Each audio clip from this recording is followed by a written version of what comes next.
이 시간에는 워싱턴 주은혜 장로교회 최병석 목사가 말씀을 전하겠습니다.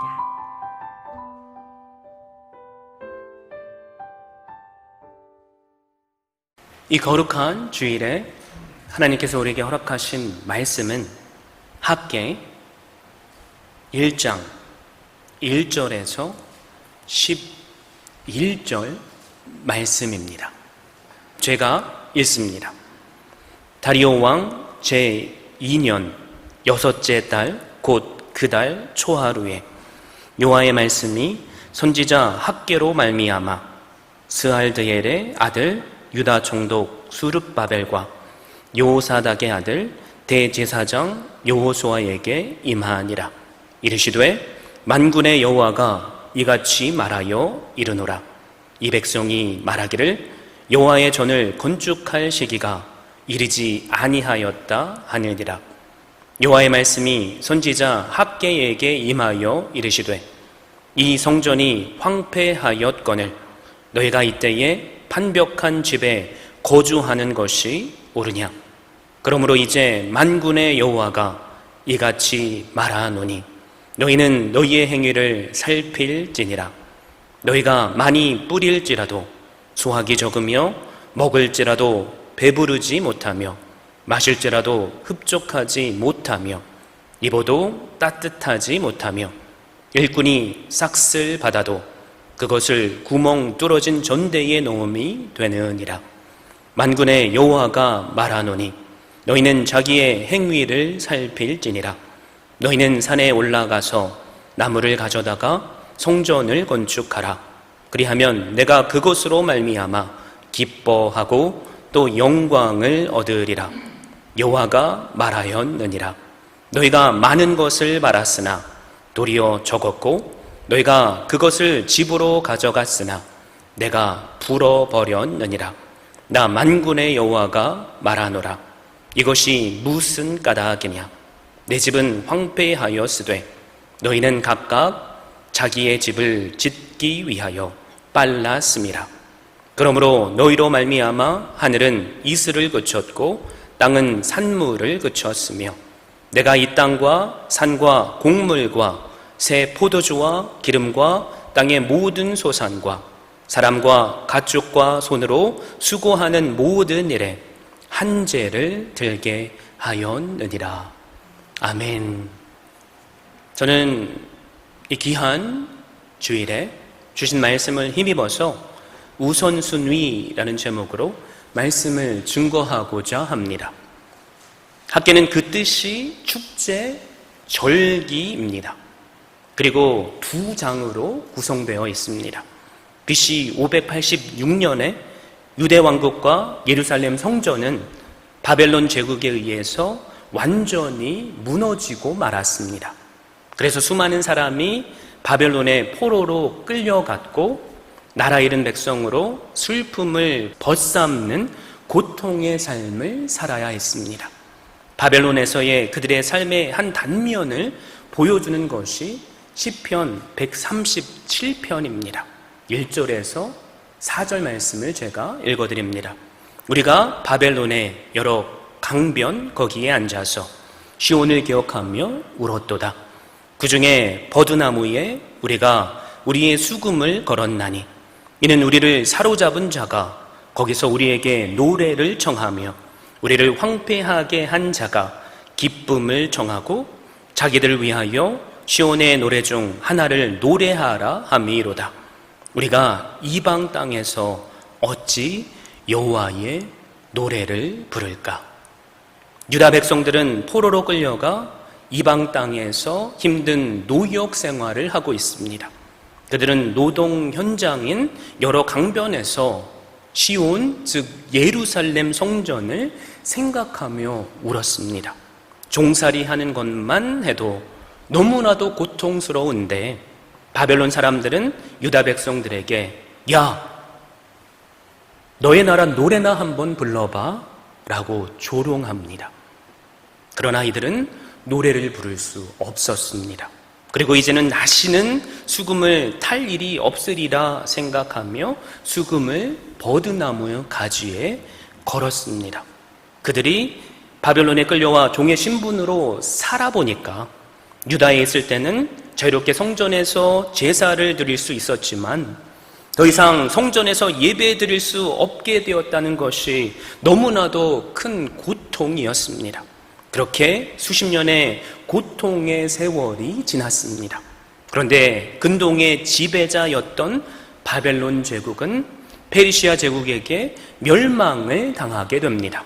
그 페르시아 제국의 초대왕이죠, 고레스는 등극하자마자 식민지 포용 정책을 썼기에 유다 백성들에게 고국으로 돌아가도 좋다는 귀한 조서를 내렸습니다. BC 538년 일입니다. 그래서 그 이듬해죠, 수르바벨의 주도로 약 50년 만에 5만여 명의 사람이 고국으로 돌아오게 됩니다. 그때 감격을 시편 126편 1절은 이렇게 표현합니다. 여호와께서 시온의 포로를 돌려보내실 때에 우리는 꿈꾸는 것 같았도다.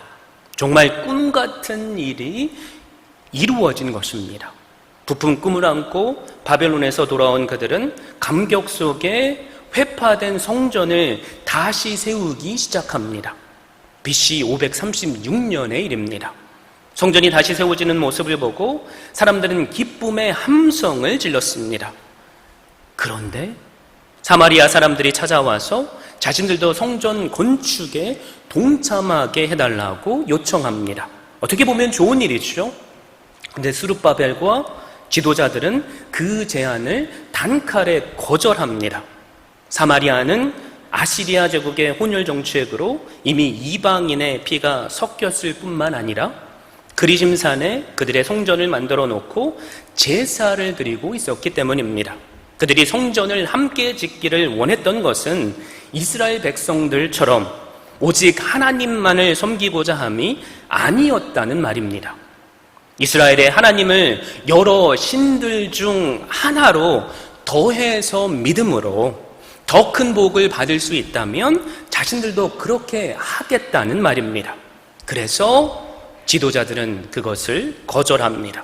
그때부터 사마리아 사람들은 관리들에게 뇌물을 건네기도 하고 바벨론 왕에게 고소장을 보내기도 하면서 성전 건축을 집요하게 방해합니다.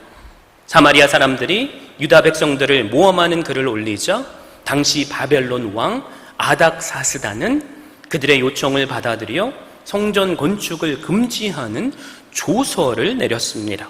그때부터 다리오 왕 2년까지 무려 15년 동안 성전 건축이 중단됩니다. 이렇게 시간이 흐르면서 유다 백성들도 건축하다가만 성전이 방치된 것을 당연하게 여기기 시작했습니다. 백성들은 하나둘 하나님의 성전을 짓는 대신 자기 집을 짓기 시작합니다.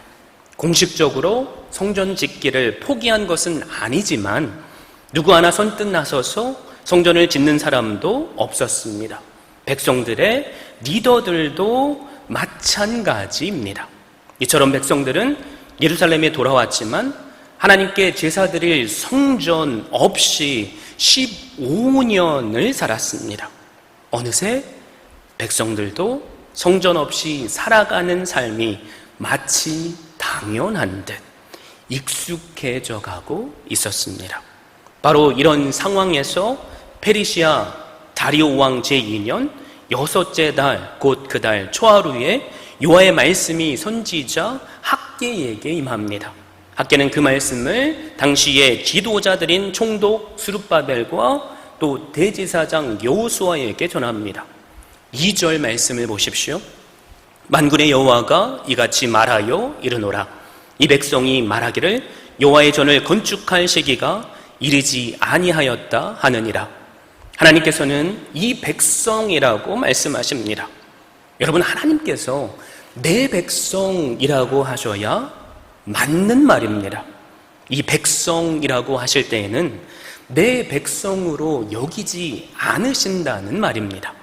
과거 이스라엘 백성들이 시내산에서 금송아지를 섬겼을 때에도 하나님은 모세에게 이 백성이라고 말씀하셨습니다.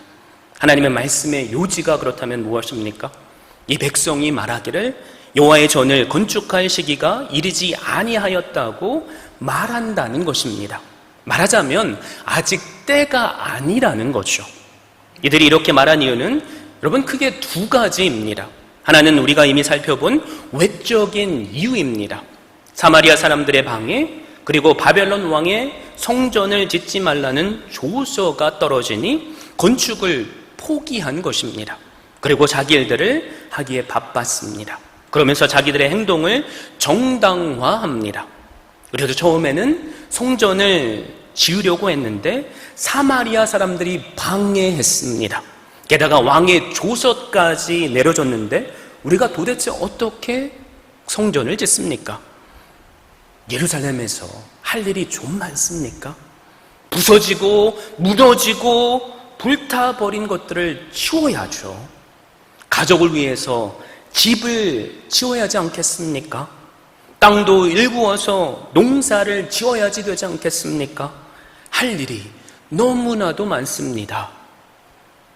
우리도 성전 건축할 마음은 있습니다.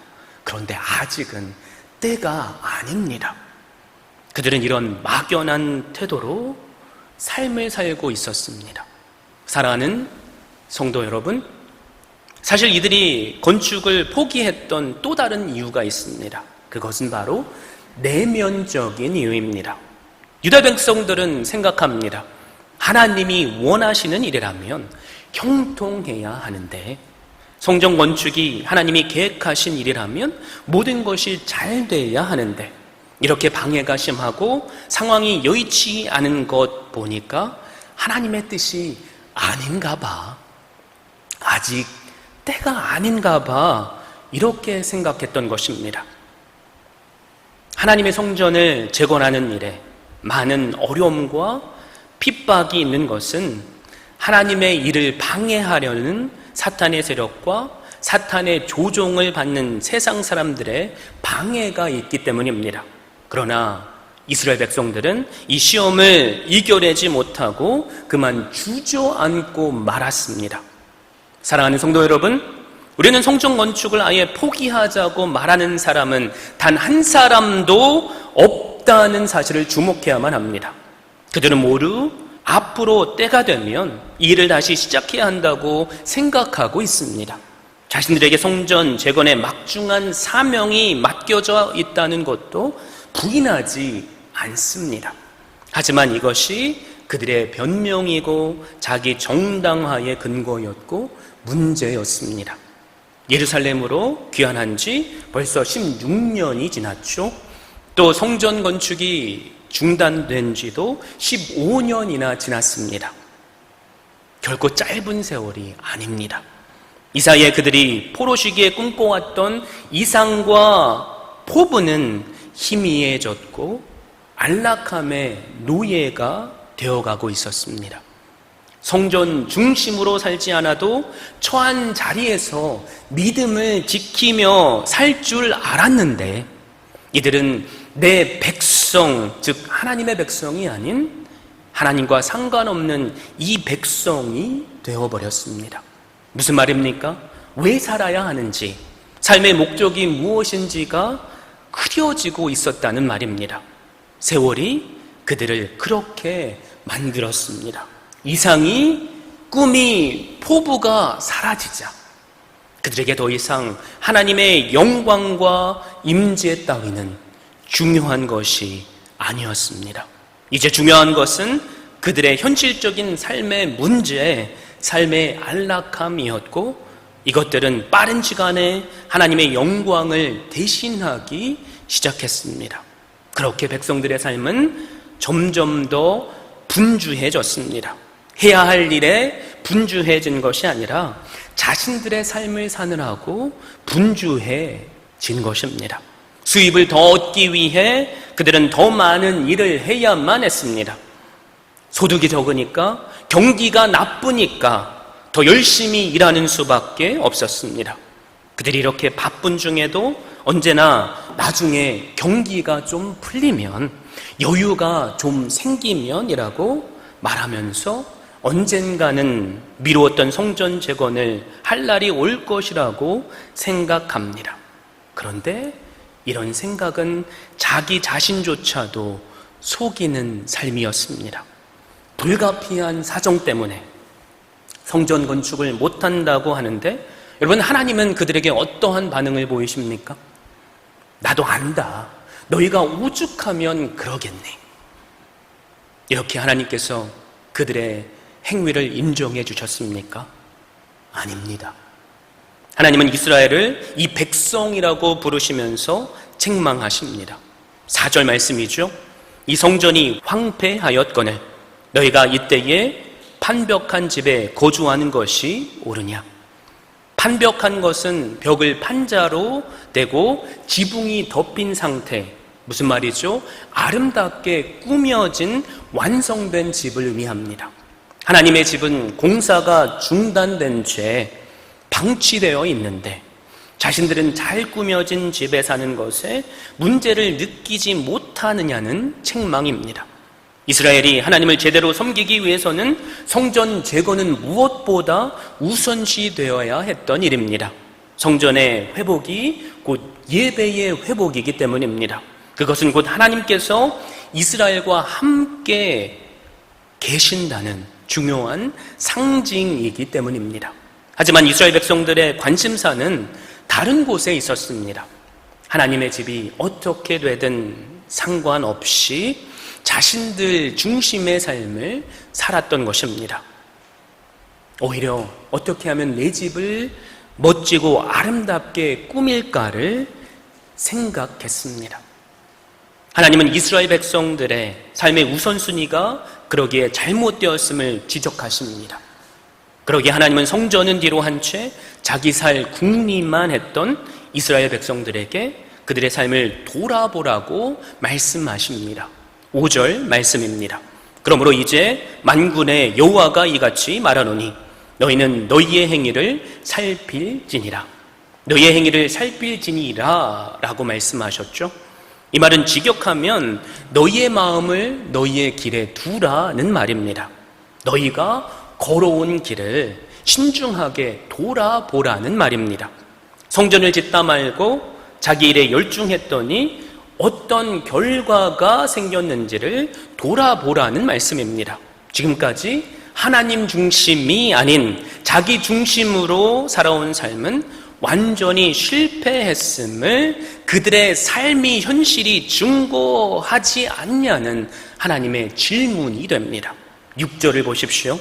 너희가 많이 뿌릴지라도 수확이 적으며 먹을지라도 배부르지 못하며 마실지라도 흡족하지 못하며 입어도 따뜻하지 못하며 일꾼이 삭슬 받아도 그것을 구멍 뚫어진 전대에 넣음이 되느니라. 너희가 심기는 많이 심었으나 거두기는 적게 거두었다. 먹어도 배부르지 않으며 마셔도 여전히 목마르며 옷을 입어도 따뜻하지 않으며 돈을 벌어도 마치 구멍난 주머니에 넣은 것처럼 모두 잃어버렸다는 하나님의 말씀입니다. 하나님께서는 이러한 현상들이 하나님의 집은 뒤로 한 채 자기 중심적으로 살아온 결과라고 말씀하십니다. 또 9절을 보십시오. 너희가 많은 것을 말았으나 도리어 적었고 너희가 그것을 집으로 가져갔으나 내가 불어버렸느니라. 나 만군의 여호와가 말하노라. 이것이 무슨 까닭이냐. 내 집은 황폐하였으되 너희는 각각 자기의 집을 짓기 위하여 빨랐습니다. 오늘 본문에 등장하는 이스라엘 백성들은 하나님은 뒷전에 놓았습니다. 하나님의 성전이 어떻게 되는지 상관하지 않았습니다. 제사를 드리던 말든 하나님과 교제가 있던 말든 크게 신경 쓰지 않았습니다. 그들은 자기 집만 열심히 세웠습니다. 하나님이 아니라 내 생각, 내 중심으로 살았다는 말입니다. 그러나 하나님을 최우선적으로 놓고 살지 않으면 밑빠진 독에 물 붓는 인생이 됩니다. 10절, 11절을 보십시오. 그러므로 너희로 말미암아 하늘은 이슬을 그쳤고 땅은 산물을 그쳤으며 내가 이 땅과 산과 곡물과 새 포도주와 기름과 땅의 모든 소산과 사람과 가축과 손으로 수고하는 모든 일에 한재를 들게 하였느니라. 여러분, 농부가 많이 수확하기 위해서는 당연히 많이 심어야만 합니다. 또한 해 뜰 때부터 해 질 때까지 충분히 일해야만 합니다. 여러분, 그런데 이것은 필요 조건이지 충분 조건은 아닙니다. 농부가 아무리 많이 심고 아무리 열심히 일해도 하나님께서 비를 내려주시지 않으신다면 아무것도 거둘 수 없습니다. 하나님께서는 우선순위를 바르게 세우지 않은 유다 백성들에게 한재, 즉 가뭄이 들게 하셨습니다. 그리고 하나님께서는 이런 백성들이 자기의 행위를 다시 살펴보기를 원하십니다. 왜냐하면 현 시대의 원인을 바르게 진단해야 우리가 바르게 치료할 수 있기 때문입니다. 그리고 하나님께서 그들에게 우선순위를 세울 방향을 제시해 주십니다. 7절, 8절을 보십시오. 만군의 여호와가 말하노니 너희는 자기의 행위를 살필지니라. 너희는 산에 올라가서 나무를 가져다가 성전을 건축하라. 그리하면 내가 그것으로 말미암아 기뻐하고 또 영광을 얻으리라. 여호와가 말하였느니라. 7절에서도 너희는 자기의 행위를 살필지니라 라고 말씀하시죠. 5절과 비슷한 표현이지만 그 뉘앙스가 약간 다릅니다. 하나님 중심으로 사는 것이 바른 우선순위라면 앞으로 어떻게 할 것인지 구체적으로 실천할 방법을 생각해 보라는 말입니다. 그래서 하나님의 명령이 임합니다. 산에 올라가라, 나무를 가져오라, 전을 건축하라. 이 세 가지 명령입니다. 여러분, 그런데 이 세 가지 명령은 학개 선지자의 메시지의 핵심입니다. 자기의 행위를 제대로 살폈다면 이제는 성전을 재건하기 위한 구체적인 행동을 해야 한다는 말입니다. 그들은 산에 가서 나무를 가져다가 성전을 건축해야 합니다. 하나님은 그들에게 비싼 재료를 원하시지 않습니다. 세상 만물의 주인이신 하나님께서 그들이 주변에서 쉽게 구할 수 있는 나무를 원하십니다. 무슨 말입니까? 하나님께서 우리에게 원하시는 것은 지금 우리가 쉽게 할 수 있는, 아니 당장 할 수 있는 순종입니다. 성전을 건축하라, 삶의 우선순위를 두는 것입니다. 과거에 대한 자기 반성, 참된 회개는 그래서 행동으로 나타나야만 합니다. 지적을 받으면 고치도록 노력하고 구체적인 행동을 보이는 것이 하나님의 백성의 올바른 자세입니다. 지금까지 여러 이유를 대고 주저하고 있는 백성을 향해서 하나님은 성전 건축의 이유를 또 한 가지 더 말씀하십니다. 그리하면 내가 그것으로 말미암아 기뻐하고 또 영광을 얻으리라 라는 말씀입니다. 하나님의 기쁨에, 그리고 그 영광이 성전 건축의 목적이라고 학개는 선포합니다. 여러분, 성전이 어떤 곳입니까? 성전은 하나님께 예배드릴 목적으로 세운 건물입니다. 하나님은 당신의 이름을 두실 장소로 특별한 곳을 선택하셨고 그곳에서 제사하도록 하셨습니다. 그리고 하나님께서는 그 성전에서 예배자를 만나십니다. 성전은 하나님께서 그 백성과 그래서 함께 하신다는 상징입니다. 성전은 예배의 중심이며 그래서 삶의 중심입니다. 하나님은 그 성전을 다시 짓기를 원하십니다. 하나님께서 성전 재건을 통해 원하시는 것이 무엇입니까? 첫 번째로 하나님은 그 일을 통해 기뻐하고 영광 받으시기를 원하십니다. 왜냐하면 그들이 성전 짓는 일은 하나님을 영접하는 일이며 하나님은 그들과 함께 하심을 나타내는 일이기 때문입니다. 하나님은 그들이 성전을 지음으로 그곳에서 하나님을 예배하고 만나고 함께 하기를 원하십니다. 하나님은 그들의 하나님이 되시고 그들은 하나님의 백성이 되기를 또한 원하십니다. 그것이 하나님께 기쁨이며 또한 영광이 됩니다.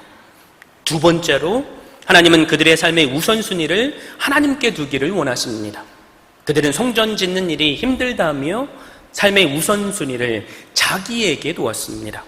그들은 제사장 나라로서의 정체성을 잃어버렸습니다. 그래서 사명인이 아닌 생활인으로 살고 있습니다. 하나님은 그들의 삶의 우선순위를 회복하시기를 원하십니다. 삶의 중심을 회복하기를 원하십니다. 내 삶의 우선순위를 하나님과 그 사역에 두는 일은 여러분 말처럼 그런데 쉬운 것이 아닙니다. 왜냐하면 시대의 분위기가 삶의 우선순위를 자기에게 두기 때문입니다. 우리 시대는 모두 무게중심이 나에게 맞춰져 있습니다. 자기중심주의를 넘어서 이기주의로 나타납니다. 교회조차도 예수님 중심의 공동체가 아니라 나 중심의 개인적인 색채가 강해지고 있습니다. 그뿐 아니라 우리도 학개시대 이스라엘 백성들처럼 한때는 주님의 일에 헌신적이었는데 기대만큼 열매를 맺지 못했다는 피해의식이 있습니다. 계속해서 성전 건축하는 일에 그러므로 헌신하는 일은 쉽지 않습니다. 우리도 피곤하고 쉬고 싶죠. 우리도 발 앞에 불 떨어진 일들을 먼저 하고 싶습니다. 내 삶의 여유를 먼저 갖고 싶습니다. 그런데 우리가 내 삶의 우선순위를 나에게 둔다고 해서 여러분 만사가 형통하는 것이 아닙니다. 내 삶이 나아진다는 보장도 없습니다. 오히려 삶이 꼬일 뿐임을 우리는 깨닫습니다. 그래서 우리는 자주 갈등합니다. 나는 지금 성전과 판벽한 집 사이에 어디에 있는가? 하나님의 집은 무너졌는데 여러 가지 핑계를 대고 내가 사는 집을 좋은 재료로 꾸미는 일에만 열심이지는 않은가? 이런 우리에게 주님은 뭐라고 말씀하시죠? 그런즉 너희는 먼저 그의 나라와 그의 의를 구하라. 그래야면 이 모든 것을 너희에게 더하시리라. 마태복음 6장 33절의 말씀입니다. 내 삶의 중심, 내 삶의 우선순위를 하나님과 그 사역에 두면 하나님께서 내 삶의 질을 높여주십니다. 우리에게 필요한 것을 부어주십니다. 하나님께서 성전을 세우는 자들에게 주시는 선물입니다. 사랑하는 성도 여러분, 사람들은 어떤 일을 놓고 할 수 있느냐를 질문합니다. 그리고 할 수 있을지 없을지를 저울질해보다가 할 수 없다고 생각이 되면 하지 않겠다고 말합니다. 여러분, 이것은 너무나도 지극한 상식입니다. 그러나 하나님의 일은 우리가 할 수 있는가, 해도 괜찮은가 라는 질문보다는 해야 하는가 라는 질문을 던져야만 합니다. 무슨 말입니까? 이것이 하나님의 뜻인지를 물어야만 합니다. 그리고 하나님의 뜻이며 해야 할 일이라면 그 어떤 방해와 고소가 난무한다고 할지라도 우리는 해야만 합니다. 하다가 실패할지라도 할 수 없다고 말하며 포기하는 것보다 하는 것이 낫습니다. 실패할까 봐 아무 일도 하지 않고 있는 것이 하나님 백성에게는 실패이기 때문입니다. 하나님의 뜻대로 순종하다. 여러분, 우리도 실패할 수 있습니다. 그것 봐! 그럴 줄 알았어. 기다렸다는 듯이 비판하는 사람도 있을 수 있습니다. 우리는 코로나 사태 속에서 현장 예배를 오늘부터 드립니다. 그런데 우리는 현장 예배를 할 수 있는가? 해도 괜찮은가? 라는 질문보다 해야 하는가의 질문을 해야만 합니다. 사도행전 2장 46절에 초대교회 성도들이 날마다 마음을 같이하며 성전에 모이기를 힘썼다고 증거합니다. 그리고 히브리서 10장 25절에는 모이기를 패하는 어떤 사람들의 습관과 같이 하지 말고 오직 권하여 그날이 가까움을 볼수록 더욱 그리하자라고 선포합니다.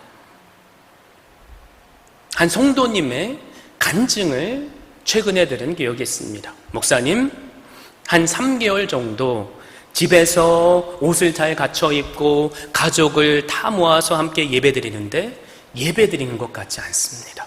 말씀이 귀에 들리지도 않고, 문제는 예배 자리에 있는데 제 영성은 날마다 병들어가고 있습니다. 신앙이 더 침체된 거죠. 또 어떤 분은 이런 말씀을 하십니다. 목사님, 우리가 현장 예배를 저는 드려야 된다고 생각합니다. 사실 우리는 매일 일하러 아침부터 저녁까지 나가지 않습니까? 그런데 주일 딱 1시간 예배 드리는 것, 그것조차도 안 하려고 한다면 이것이 하나님께서 기뻐하시는 것이겠습니까? 많은 분들이 공감하실 것입니다. 저는 지금 이 순간 우리가 함께 모여서 함께 통성으로 막 기도하고 찬양하며 바이러스를 옮기는 가능성을 만들자라고 말하는 것이 아닙니다. 예배 수칙을 정확하게 세우고 마스크를 온전히 끼고 교회도 방역을 잘해서 1시간 함께 모여서 묵상으로 기도할지라도 하나님께서 기뻐 받으시는 예배를 드리자는 것입니다. 사실 우리 1시간 동안 마트에 가서 물건을 사죠. 그러면서 우리는 말합니다. 이거 없으면 우리는 당장 먹을 게 없습니다. 마트의 환경이 좋습니까? 많은 사람들이 마스크조차도 끼지 않고 안전거리를 유지하지도 않고 돌아다니죠. 그런데 우리는 예배드리는 장소보다 더 큰 위험에 우리를 스스로 노출시키면서도 1시간 안전거리를 유지하고 함께 마스크를 끼고 예배하는 것조차 두려워합니다. 해야 하는가? 해도 괜찮은가의 질문보다 이 시간에 이것을 해야 하는 것이 맞는가라는 질문을 우리 자신에게 드릴 수 있게 되기를 바랍니다. 사랑하는 성도 여러분, 결국 인생의 모든 문제는 하나님을 우선시하느냐 그렇지 않느냐에 달려 있습니다. 지금 우리는 이 전염병이 만연한 때에 무엇을 도대체 우선시하며 살고 있습니까? 하나님의 관점으로 세상을 보고 계십니까? 아니면 세상의 비판의 시선으로 하나님을 보고 있습니까? 우리는 예수 그리스도를 믿죠. 그분이 나의 죄를 대신해서 십자가에서 죽어주신 나의 주님이심을 믿습니다. 그리고 그분이 내 살아가는 이유이며 예배받기에 합당하신 분임도 믿습니다. 우리가 만약에 그렇게 믿는다면 이제는 해도 괜찮은가? 해도 되는가? 그 질문보다 이것을 해야만 하는가? 이것이 하나님의 뜻인가? 그 질문에 순종하심으로 하나님을 나의 삶의 최우선순위로 두고 사시는 놀라운 은혜가 우리의 삶에 충만하게 임하게 되기를 주님의 이름으로 축원드립니다. 지금까지 워싱턴 주은혜 장로교회 최병석 목사였습니다. 주은혜 교회는 오직 하나님만을 높이고 말씀만이 선포되며 제자를 세워 세상을 변화시키는 교회입니다. 이를 위해 첫째, 하나님만을 예배하는 교회, 둘째, 가정을 세우는 교회, 셋째, 다음 세대를 깨우는 교회, 넷째, 세계 선교에 헌신하는 교회, 다섯째, 제자 삼는 교회. 이상 5가지의 핵심 가치를 두고 섬기고 있습니다. 워싱턴 주은혜 장로교회 주일 예배는 오전 11시, 수요 예배는 오후 8시, 새벽 예배는 화요일부터 토요일 오전 6시에 드리며 주소는 12851 나이트 아크로드, 페어팩스, 버지니아 22030입니다. 여러분을 예배의 자리로 초청합니다.